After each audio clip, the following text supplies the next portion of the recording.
Good afternoon, everybody, and thank you very much for taking the time to attend my talk.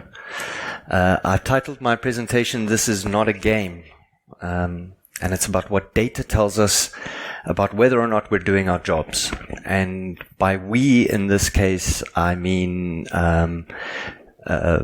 security consultants, penetration testers, vulnerability management specialists. I'm focused on that part of the security problem. And I've been thinking about this presentation for a long time, and I'm not actually 100% sure what I want to say, which is a problem since I'm standing up here already. But I thought I'll start with a story that I always like to tell, and it always makes me feel comfortable, and I think it sets a sort of a context. It's a story that comes from Africa. I'm a South African, born and raised. I still live there now. And we're a land of big game. We have lions, elephants, rhinos. We can see them all the time. It's a wonderful part of the experience of living there. And there's a story that goes that in the morning in Africa, when the sun rises, the lioness wakes up and she knows that she has to run faster than the slowest antelope in order to have a meal and survive. And an antelope like the springbok and that thing. So the lion knows she has to run faster than the slowest antelope. The antelope wakes up and she knows that she has to run faster than the fastest lion in order not to be eaten and to survive. And so the story goes that in Africa, when we wake up, everybody starts running. And I find this a very useful analogy for security, right? It's what we do. We wake up and we start running. We're running away from threats. We're running towards compliance. We're running to patch vulnerabilities. In fact, there's a corollary to that story about the cameraman who's photographing the lion in the bush of Africa. And there's two cameramen. They see the lion approaching them in a very dangerous way, and they realize they're in trouble. So the one cameraman reaches down and he takes off his bush boots and he starts putting on some running shoes. And his colleague says to him, "But listen, what are you doing? You can't run away from a lion. It's too fast." And the cameraman says to his friend, "No, I don't have to run away from the lion. I only have to run away from you." All right, because the lion's going to eat the slowest runner. And so we have this idea, I believe, in security that we're sort of running towards something, some level of compliance, some level of benchmarking, some level of best practice. And if we can do it better than the threat actor or better than our compatriots, then somehow we outrun the threat. The problem is that I don't think it actually works like that. I think it's much more complex. It's much more like running with the bulls in Pamplona. There's not one lion that we have to outstrip or one other runner that we have to go faster than. And if we look at some of the numbers around something simple like vulnerability management, we very quickly see how overwhelming that problem is. Right? CVEs alone, around 18,000 new CVEs per year. Our data suggests that on average across all the hosts that we do vulnerability assessment on, there's about 19 unique findings. That's excluding the informationals and all the rubbish. 19 actionable things. The data suggests that firms are only patching between 5 and 10, 20% of known vulnerabilities. And that number gets worse the bigger your organization gets. So you would think big organizations with more maturity are better at managing their vulnerabilities, but in fact the opposite seems to be true. The number of vulnerabilities per host seems to go up. And we believe that only around 5%, between 2 and 7% of those 18,000 vulnerabilities will ever be exploited in the wild. So we can't chase down all these vulnerabilities, just like we can't run away from all the bulls in Pamplona. And the question then is, how do we choose which of these vulnerabilities we're going to chase? How do we put our time and effort into running away from the right thing? And I think, and I've used these two icons, which you'll see coming up again and again, the vulnerability scanning, vulnerability assessment functions, and the penetration testing functions, the red teaming functions, have in their mission the responsibility to inform the business and inform IT which of these things should we be running away from, right? But that's not actually a very simple thing to decide. And then I had this experience last year when I was looking at some of the data that we produce. I'm from Orange Cyber Defense. I'll tell you about myself in a moment. But I looked at 3 different data sets. The first was I looked at something called World Watch. It's a security advisory service that we publish. We have very clever people working 24/7, and they send out these notices to our clients to say, this is what you should be running away from today. And of course, the big thing we were running away from last year was Log4j, right? Everyone's running away from Log4j. In fact, we mentioned it in 8 different advisories, right? We spoke about it a lot. Then I looked to see what are we actually seeing when we scan our customer estates. And in fact, we do see Log4j, but we only saw it on 6 hosts, incidentally, out of 41,000, right? So it is a big problem, but it actually has a small reach. Then I looked to see what our penetration testers are actually exploiting in the wild. Not in the wild, penetration testers. And actually, we only exploited that vulnerability once. And it made me very curious about this idea of what we're being told we should run away from compared to what we're really what we really should be running away from, where the line really is, compared to what we're telling our clients they should be concerned about, particularly through these scanning and penetration testing services. And that reminded me, this doesn't actually work. That reminded me of a presentation from 2011, 44Con in London, by a guy called Harun Mir. Some of you may know him as an old friend of mine. We love each other very much. We also argue very much. And Harun did this presentation saying penetration testing is considered harmful. We're actually doing ourselves a disservice. I recommend that you have a look at it. It's a very interesting topic, and I wish I could comment more. I disagreed with him, of course, on a lot of things. I was a penetration tester myself. But one of the points he makes is that when we do penetration testing, we're not actually emulating what a real adversary is doing in the wild. We're not acting like the real lion. We're just acting like the other penetration testers. And so all of these ideas sort of started to bumble up in my mind, and I conceived an experiment, a thought experiment. But before I tell you about that, let me just tell you quickly about myself. So my name is Charl van der Walt. As I said to you, I'm a South African. I live in Cape Town. And I work for Orange Cyber Defense. I spent about 15 years of my life as a penetration tester, running penetration testing teams. I also ran a vulnerability scanning team, but I now act as the head for security research at Orange Cyber Defense, where it's my job to ask and answer exactly these kinds of questions. I have a very luxurious job. So the experiment that I conceived looks a little bit like this. I said to myself, well, how can we know which vulnerabilities are actually being exploited in the wild? And it turns out there's 3 data sets that we can look at. We can look at something called the KEV, or the KEV, which stands for the Known Exploited Vulnerabilities List Catalog. And it's a list produced by the American CISA agency to advise American government agencies which vulnerabilities are actively being exploited in the wild. There's currently 860 vulnerabilities on that list. Then we can look at something that was published by Avanti called the Ransomware Top 10, which is a list of vulnerabilities that they report are actually being used by ransomware actors.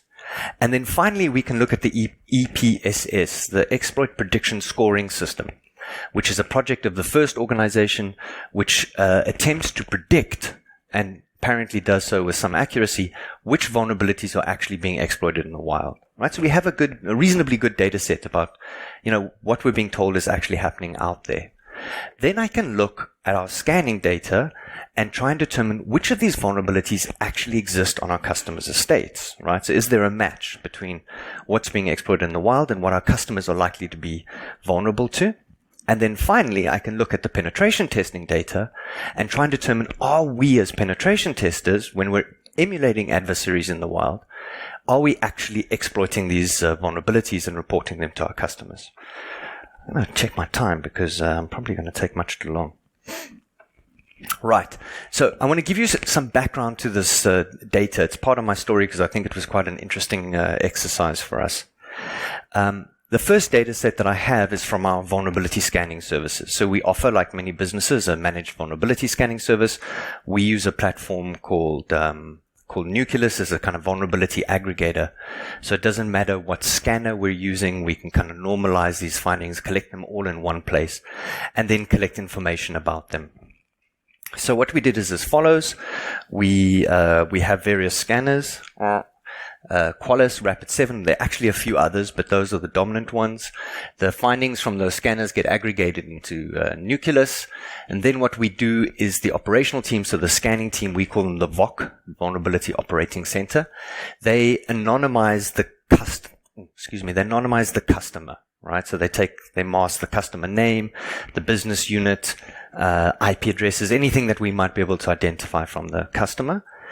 We do the same with customer information from the CRM, and then we can link those things back up together again so that we can get demographic information. So how big is the customer, what industry, what size are they in, etc. And we pull those all into a database, and for this experiment we looked at just under 3 million findings, right, on hosts. That ends up then in just one big table, which is really simple. You can see we've got an organization, an industry, country, employee size. Then things like asset name and IP address, as I said, are hashed. And then OS, finding port, finding description, all the way down. So a very simple single table that we can now model to find information about what are we actually reporting to our customers. And then on the other hand, we have penetration testing reports. Now, penetration testing reports, I don't know how it is in your organization, but really the golden standard for penetration testing reports is a Word document that's lying on someone's desk somewhere, right? You'd think that we're aggregating all this data in a beautiful way, but we're not. It's all in Word reports, as Word reports have a template. So we can sort of group them together by template and then start trying to extract usable information from them. And the way we do it is as follows. We take the Word documents, and then we use some Python to unzip them and parse the XML, and we try and extract the actual finding information from that template into an XML file, which then consists of the details of the report, who was it for, how long did it take, etc., and also the findings, what was reported and with what severity. Then we run NLP capability called Spacey from Python to do what we call natural entity recognition. So can I pull out of that data things like a name of an operating system, a description of an exploit, and for us, most importantly for this exercise, a CVE. And it turns out this NER, I don't know if you've played with it at all, it's fascinatingly good. Right, it can really do some amazing things, but there's something that's really bad at also. So we want to know if the pen tester exploited a given application. If the application contains the customer's name, the NER will pull that out also. My team's not allowed to see that, so the pen testers have to spend a lot of time cleaning that sort of nonsense out so that we're not exposing things like customer names.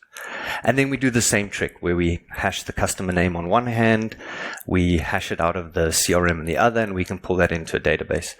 And for this experiment, we pulled out just under 1,500 penetration testing reports to analyze over a period of time. And that goes into a slightly more complex structure where we have descriptions of the project, descriptions of the finding, and then the NER findings are pulled out in a table of their own, and we can link that all together to get a sense of, what are our penetration testers actually doing for clients. And the NER, you'll see, is able to identify a whole bunch of different kinds of things, application names, version names, vendor names, etc. And for the purposes of today's presentation, it's able to identify with some accuracy CVEs in the data. And surprisingly, there's in that 1,500 reports, there's only 57 unique CVEs that were referenced specifically by pen testers in the data. So I want to give you just a little bit of background so you understand the data sets that we're looking at. As I said, in the scanning data, that's VOC, Vulnerability Operating Center, we're looking at 41,000 hosts. And there's a reasonable spread of those hosts across industries and business sizes. There's a little bit of a weighting towards manufacturing, which I found surprising. And obviously some industries are more represented than others, but I think it's fair to say that we have a reasonable representation across different industries, right? So no massive bias there. Similarly, for business size, you'll see there's a reasonable distribution of business sizes, mainly very big or very small, but it's reasonably representative. And then just some background in terms of the things that we find. So if we look at confirmed findings per host, what we see, I'll come back to this later, is that there's about 18 or 19 findings per host, and they're distributed like this. To my surprise, not that many of those findings are low. The bulk are always medium. It seems like we gravitate towards the middle with our risk assessments. But there's also a significant number of what I call serious findings, so highs and criticals, so about 6 highs per host on average, and just under 2 highs per host on, criticals per host on average. And then in terms of the time that it takes to fix them, this chart shows a distribution of the age of the vulnerability. So how long from the first time that we saw it until the last time that we saw it across all the 2 million, 3 million vulnerabilities in the database. And you'll see that the bulk of it sits around here. This is 0. So these ones are brand new. They haven't been addressed. Then we get a sort of peak here at around 175, another peak here at around 300 days. And then this odd peak here is what I call the long tail. Those are vulnerabilities just simply never get patched, right? And the bulk of those are mediums for some reason.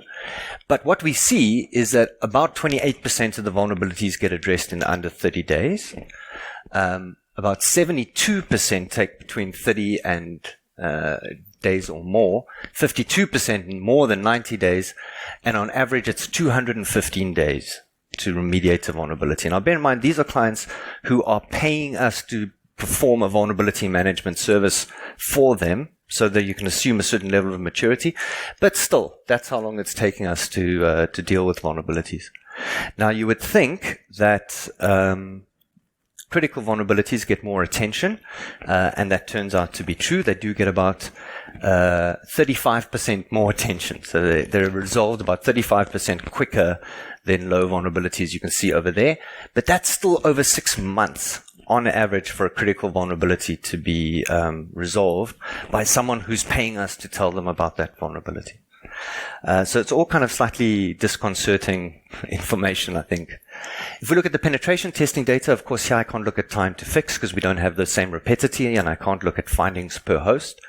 But I can get some other insight. As I said, just under 1,500 tests. Again, we have a leaning towards finance and insurance. That tends to be the bulk of our client base, I guess, but a reasonable distribution across all industries in this data. Similarly, a reasonable distribution across business sizes, with the bulk being big businesses. That's at 47% over there, but other business sizes also represented in this data set. Also a variety of different test types. We ended up normalizing on this subset of tests: web applications, external assessments, internal, some applications, some mobile platform assessments, some red teaming, which is kind of gloves off, target-oriented testing as opposed to kind of pre-scoped testing, with the bulk being web applications followed by externals and then internals. And this is what we see. So what we did here was to develop a metric that we call CVSS per day. So we want to normalize, because some pen tests are short, some pen tests are long, some have 1 tester, some have 2 testers. So this metric, what we simply do is we add up the CVSS score, which is the risk rating score assigned to each finding. We add them all up and we divide it by the number of man days spent on that test, right? So that gives us a normalized way to compare tests with each other. And what we see there is that, unsurprisingly, the highest level of findings is when the test is already inside, right, connected to the internal network. There we're looking at just under 8 CVSS points per day of testing, and that goes all the way down, surprisingly, to red teaming, where we report just over 2 CVSS points per testing. But if you looked at the distribution of findings across these different test types, you'd see that in the red teaming we tend to have very high severity findings, just a low number, and with web apps and externals we tend to have mostly medium severity findings. Right, this is all just background. In terms of the severity between the two services, we see that in both cases, most of the findings are mediums. In scanning, it's slightly more mediums than in pen tests. But then there's still a high proportion of critical, so 10% for scanning and 3.5% for pen testing. And the sense that you get is that the pen testers are more deliberate, more considered in their assessment of risk ratings, right? Whereas the scanner will blindly assign a very high risk rating. The pen tester will moderate that risk rating, I suppose, with more temporal and localized context. But still, 46% of assets of findings from the scanners would be high or critical, and from the pen testers, 22% of assets of findings would be high or critical. I also thought it very interesting to compare the distribution of CVSS scores assigned across the two kinds of assessment. So here the green line represents CVSS scores assigned by pen testers, and the purple line the CVSS scores assigned by scanners. So interestingly, the pen testers will sometimes assign a CVSS score of 0. Whereas the scanner will never do it. That stands to reason because we extracted the informational findings out. And then you see this peak in both cases around 4 and 5. So that's where all the mediums are being reported. The majority of findings in both cases are mediums.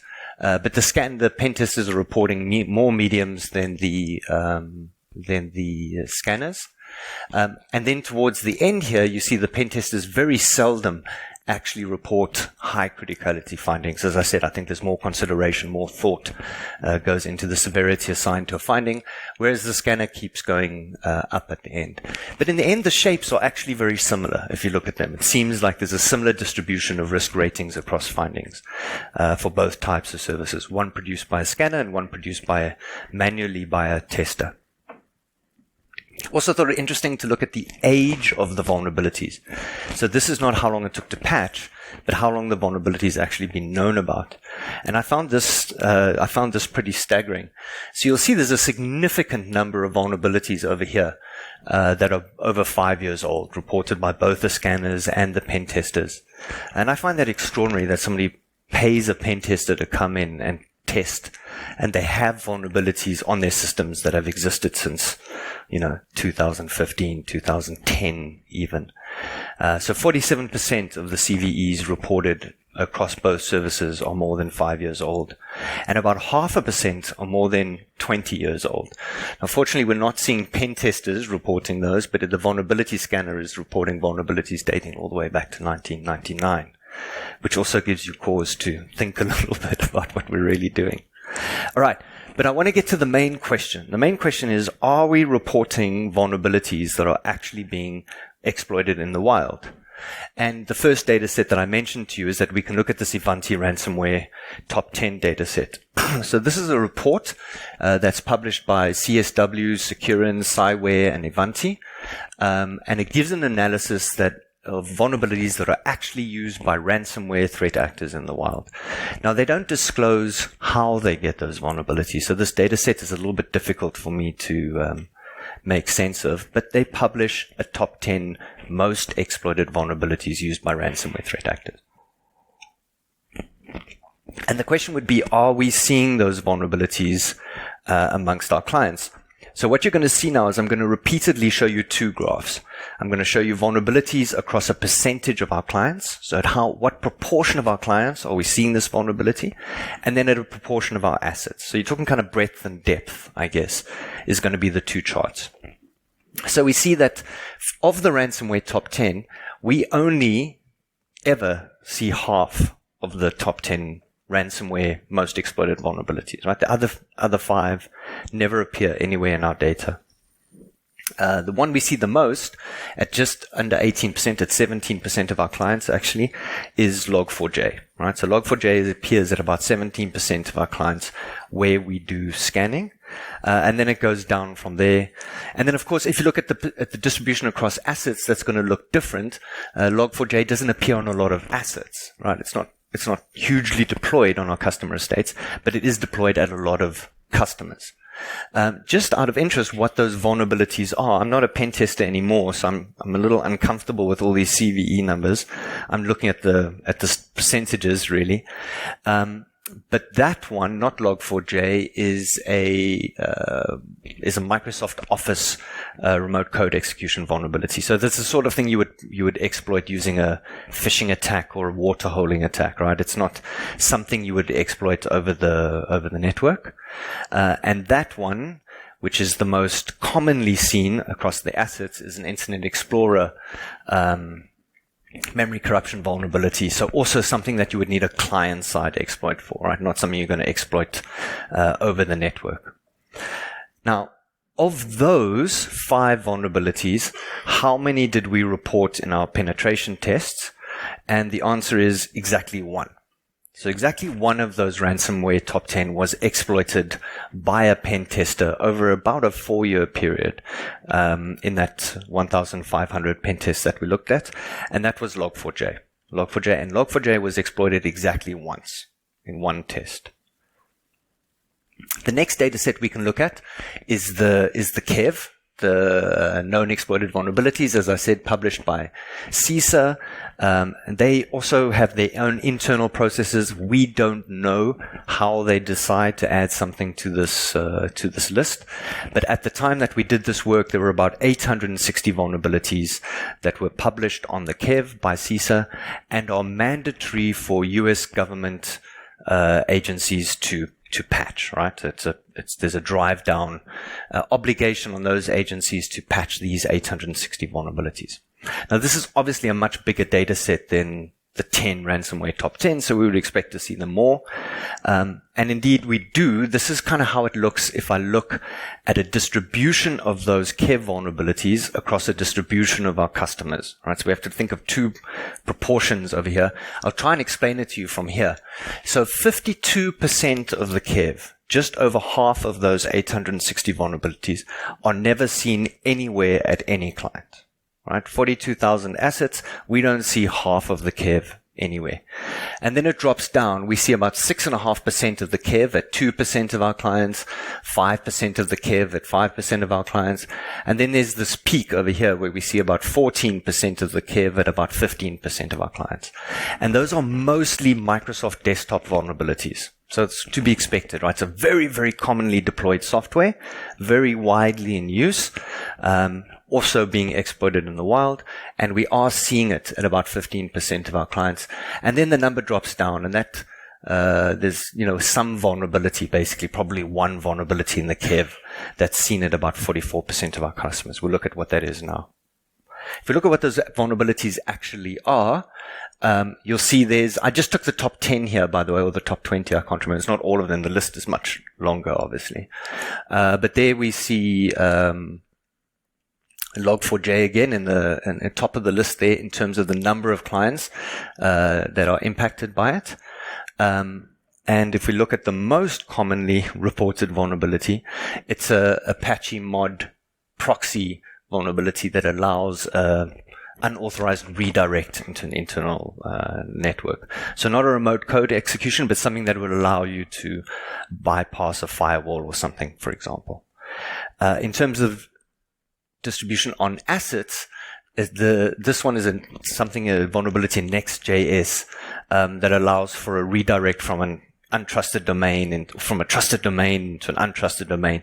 Again, something that you would use in a phishing attack, for example. So not very sexy vulnerabilities, not the sort of things that you'd kind of, want to sink your teeth into and get all excited about. But the point being from this graph is that we do see, if I just go back, we do see significant number of vulnerabilities, 48% of the KEV somewhere on our customer estates. And so the question is, which of those are we testing, are we reporting in our penetration tests? And in fact, we've only reported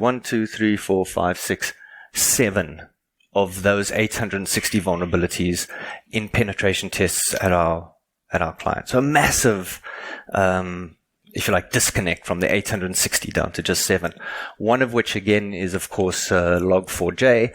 And this one, which is the one that's used the most frequently, but still at less than 3% of our clients, is a remote desktop services remote code execution. So unpatched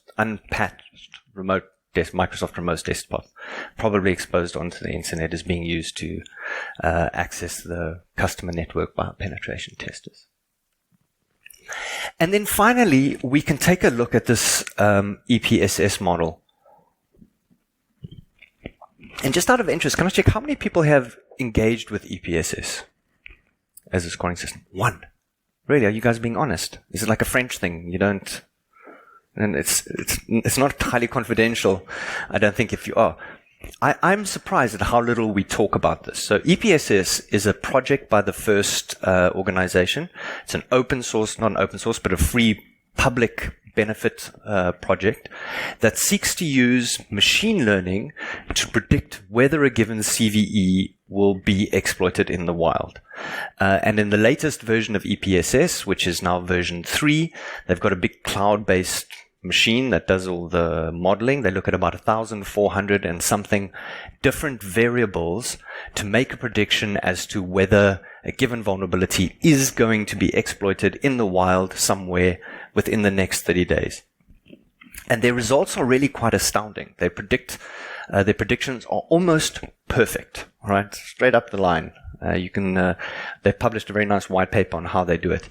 And really what they're trying to do is to allow you to make the distinction between the thousands and thousands of CVEs that exist and the exploited CVEs. And they've just recently published a paper on the effectiveness of their new model, which is version 3.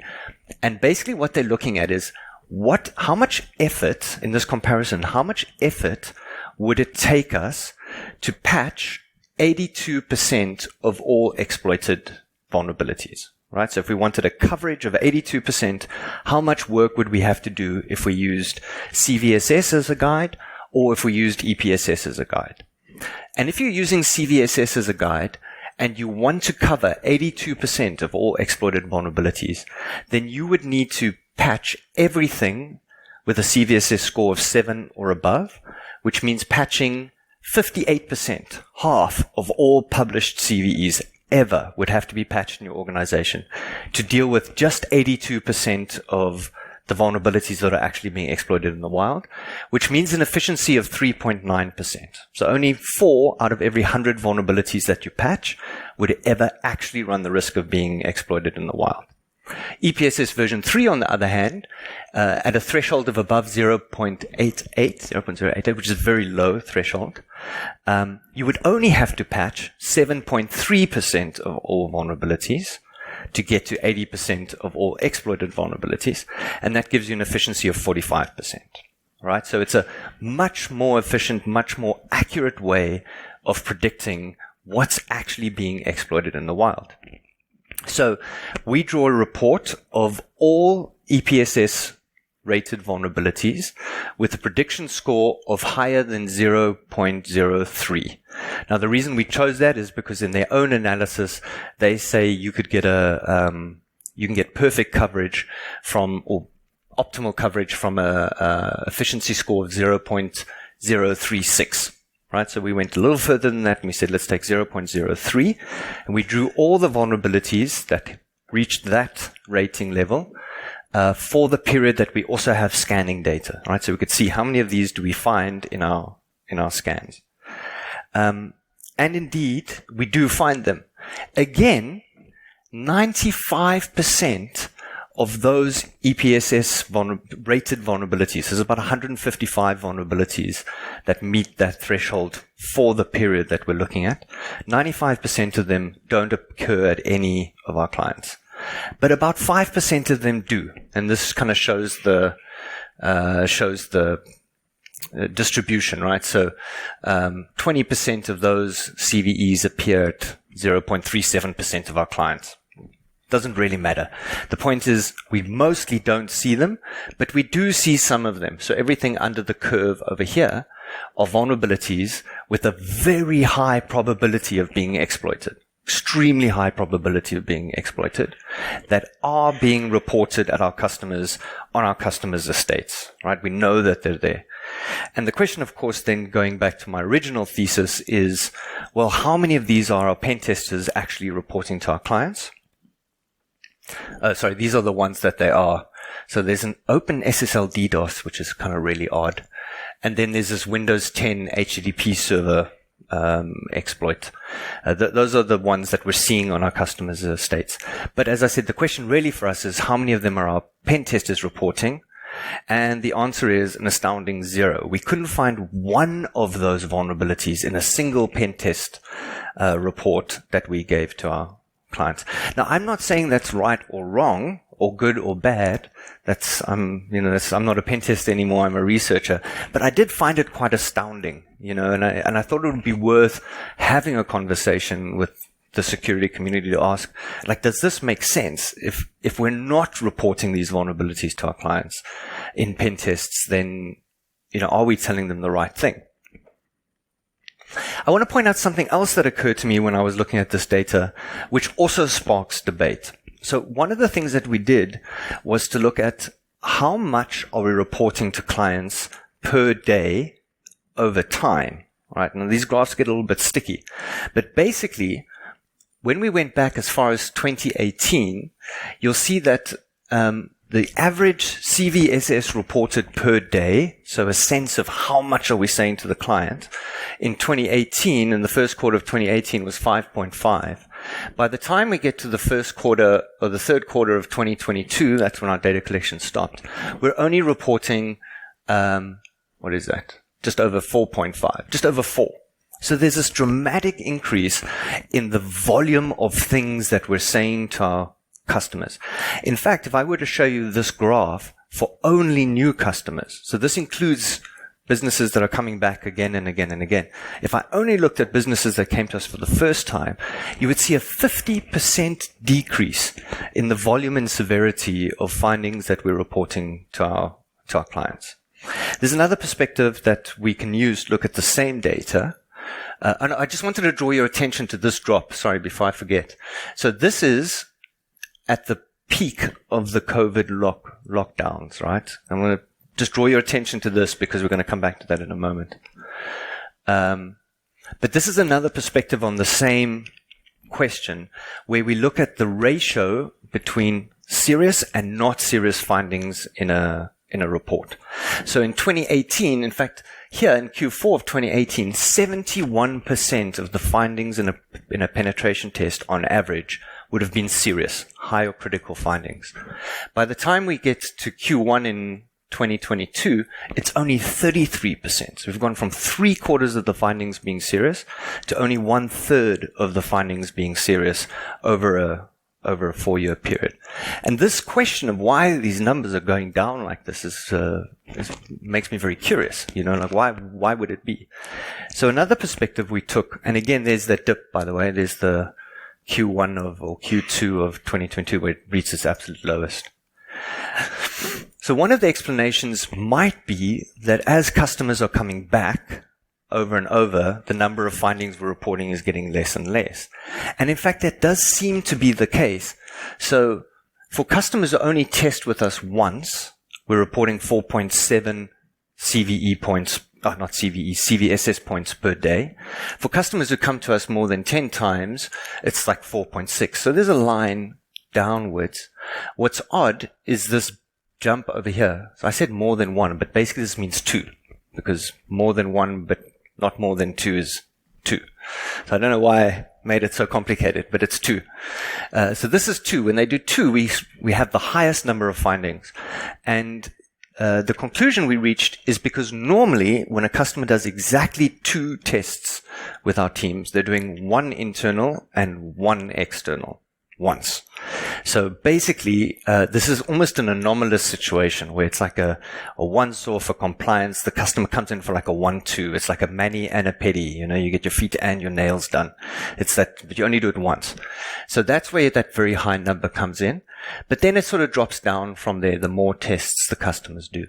So why would it be that we're seeing this decrease in levels of finding over time?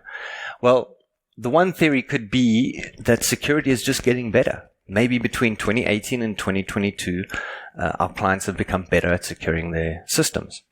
Another theory is that maybe our testers are getting worse. I don't know how many of you are young testers, but obviously my generation were much better than Mia's generation. We had but I don't think either of those are the case. One theory that I've got, which I think is very interesting, is that when we look at new customers who are coming to test, they're generally testing new systems, and those systems are now often being built with cloud-based hosting, all kinds of sort of cloud-based back-end stuff, much more robust development frameworks, etc. There's much less legacy in those platforms, and that would help to explain why we see this massive drop down, which I think is encouraging and is a good sign. And then Dominic White, who's sadly not here, but he leads our pen testing operations. He made another point, which is, if you recall that dip in 2022. He says what happened is that in 2022, we couldn't go on site to customers anymore. And so now testing started to happen over a VPN. And so the perspective that the tester gets of the environment that they're testing becomes much more constrained. And of course, even though the lockdowns lifted, those habits continued. And so now basically the testers are getting a much more constrained scope of what they're seeing. Anyways, that's a bit of a throw aside observation of the data that I hoped you would find interesting. I want to end with a bit of a different observation. So we've been looking a lot at numbers and how much we see things and how often they occur, etc.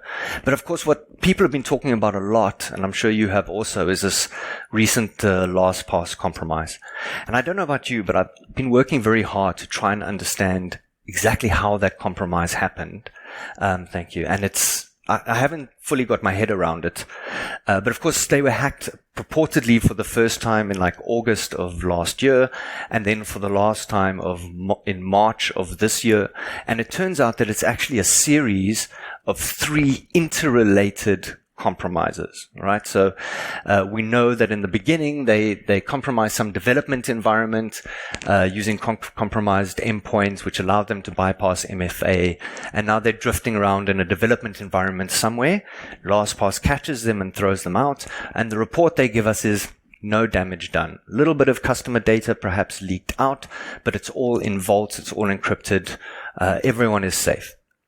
Then we find out that there was a second compromise, and this compromise involved a cloud environment which was co-hosted or shared with their owner, which is a company called GoTo, and they're able to get some other data, including access to the backups of the full vaults, right? So now they've got the full encrypted vault, but they don't have the passwords to unlock the vault.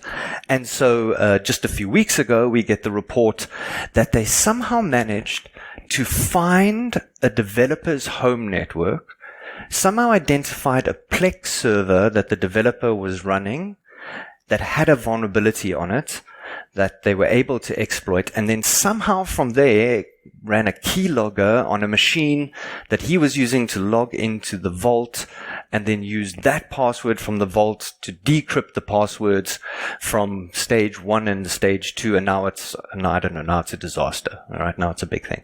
And I thought to myself, this sort of thinking, this sort of activity is not being represented in my data, right? This sort of stringing things together from like one environment to another environment and finding the developer's home network. How did they even do that? I don't know. They found this guy's home environment, found his Plex server. It's just a remarkable level of sophistication and operational coherence. And it occurs to me that one of the stories we could be telling about pen testing is that this is what pen testing should be showing us, not reporting on the CVEs that the bad guys are also using in the wild. Of course, the twist in this story is that they did exploit a CVE, right? That's what almost everyone's talking about the most. They exploited a CVE in Plex, CV 2025-741, high severity flaw in Plex media server. And this was apparently what allowed them to get access to the developer's network, to deploy the keylogger, to steal the password vault, to decrypt the data, right? Key. So I got to wondering, well, do we see that vulnerability? Turns out that if you take the EPSS scores for the last 12 months and you look at everything over 0.03, it doesn't appear. So I don't know if that would have been useful to them. And of course, we didn't see it anyway, right? We didn't see it on any of our customer environments. Anyway, I don't know what that means. I just thought it provided a bit of an interesting counterexample to like how exploits actually happen, or compromises actually happen, and how useful our scanning and our testing is at predicting how they happen. I want to end with this thought. Harun Mia, at the end of his presentation, says, having criticized pen testing left, right, and center, he says, look, if you think you have smarts, if you think you're a clever person, then maybe this is something that we need to think about. I don't know what this data, what these observations are telling us about how effective our risk assessment is using scanning and pen testing, but it certainly raises a lot of questions for me about whether we're doing the right thing to advise our clients about how to make sense of all the threats that are chasing us down in the wild. And that's all we're going to have time for. Thank you very much, everyone. Just a quick one. If you want to read our report where most of this data is in, it's called the Security Navigator. There's the URL there. Not all the data is in that report, but some of it is in there. So take a moment to have a look-see. Otherwise, I think we've maybe got a few minutes for questions. Yes. Thank you, Charl. So, ladies and gentlemen, if you have some question, you have 15 minutes to ask Mr. van der Walt. Thank you.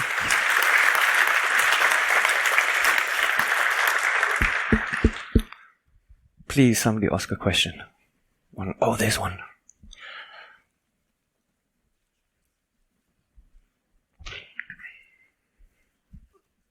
Hello. Thank you. Nice presentation. Hi, thank you. Also love the slide background with the high score. That was awesome. But the question is, do you think that one of the issues we're seeing with vulnerabilities is that we have an increased number of vulnerabilities or CVEs reported for very specific non-enterprise technologies like IoT, OT systems that are inflating these numbers and so making it harder to get stronger signal from that overall noise? Yeah, I do think so. I think it's very clear to me that between CVE and CVSS, we've created a bit of a monster that might not actually be useful to us. And I think that the security community, the vendor side of the security community, definitely needs to start changing our narrative around those vulnerabilities. It's not useful, I think, to as a pen testing company, one of the things that we're asked when we present to customers is, well, how many CVEs have you published? So publishing CVEs becomes a sort of a scoreboard. And I don't think that's useful. It's not helping us. I think it's useful to have that common designator, but I think we're using it in the wrong way.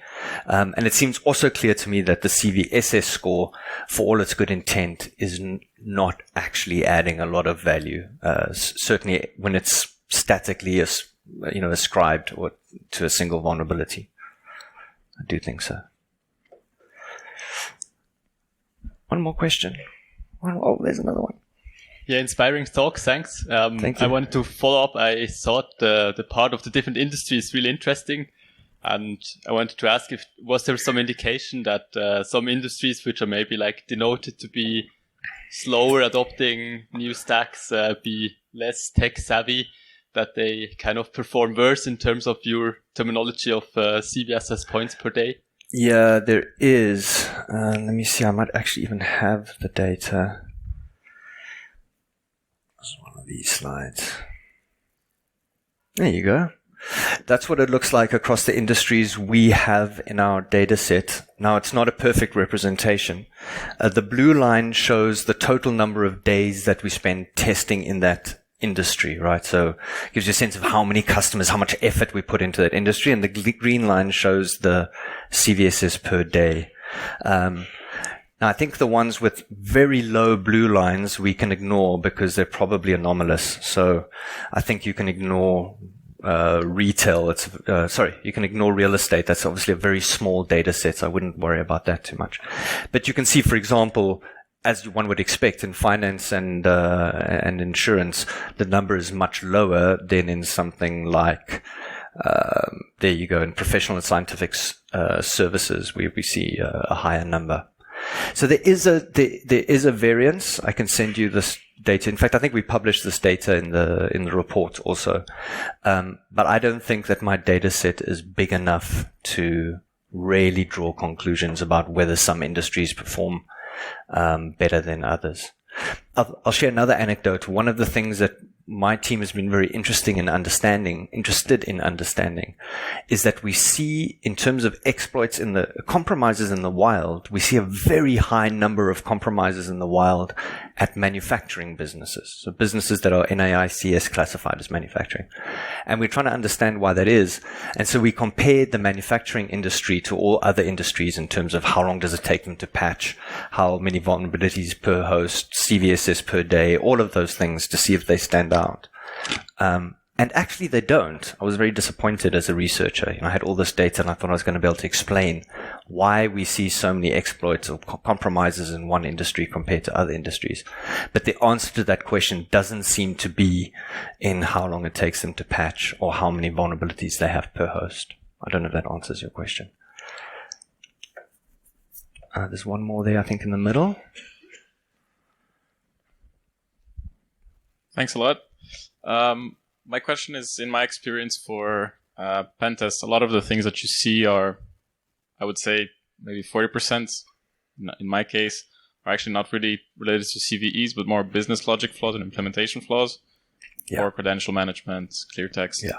How do you deal with that, and how do you put that in your So in this study, we're not trying to look at that because we wanted something that we could cross-reference, and of course that's CVE. So I haven't actually looked at how often those kinds of flaws appear in the data. The NER is actually able to pull it out, which is quite nice, but I haven't studied that. I guess the question that I would ask back is if a pen tester is reporting, sophisticated web application business logic flaws to a customer and they're fixing it, that's obviously work well done. But if the customer is actually being popped by ransomware actors using a known vulnerability in Internet Explorer, that's the dissonance that I'm curious to understand. And I think that's the point Harun Mir was making when he said, are we emulating the attacker or are we emulating the other pen testers? There's this sort of remarkable level of technical agility that emerges in the pen testing space. But really what's happening, if you look at, for example, cyber extortion and ransomwares, it's password reuse, credential stuffing, unpatched internet-facing servers, and phishing, over and over and over again. And it's, I suppose, exactly that is the question that I'm asking is, should we be doing all that web application gymnastics, or should we rather be focusing on looking broadly and identifying these vulnerabilities that are exposed in the wild and patching those very quickly? Maybe that's a more sensible approach. I don't know, but I think that's the question I'm asking. I think there was a gentleman over here. And just to add to that, I'm sure there's not one answer to that, right? It's probably some mixture between both. But the gentleman with the orange shirt. Thank you. My question was in the same way. It was much more about context, because if you look at a given CVE, it will not be the same risk if it's inside or outside. Yeah. And how do you deal with that in your reports? So I'm not trying to deal with it in my reports. It is one of the criticisms that's leveraged against the EPSS. Exactly that. And there's this concept of, what is it? It's like path to code or something. So what is the route that you have to get there? But the EPSS working group counters that by saying, actually, if you ignore that completely and you just look at what are we seeing being exploited in the wild, then their prediction system, path to code notwithstanding, is in fact very, very powerful at knowing how you're going to be hit. So I think, I'm not trying to address it, but I know that EPSS addresses it by showing this perfect 45-degree correlation graph that says if they said 100% it's going to be exploited, then 100% it gets exploited, regardless of what the path is. So I guess their model is perhaps taking some of those variables into account, even if it's not deliberate.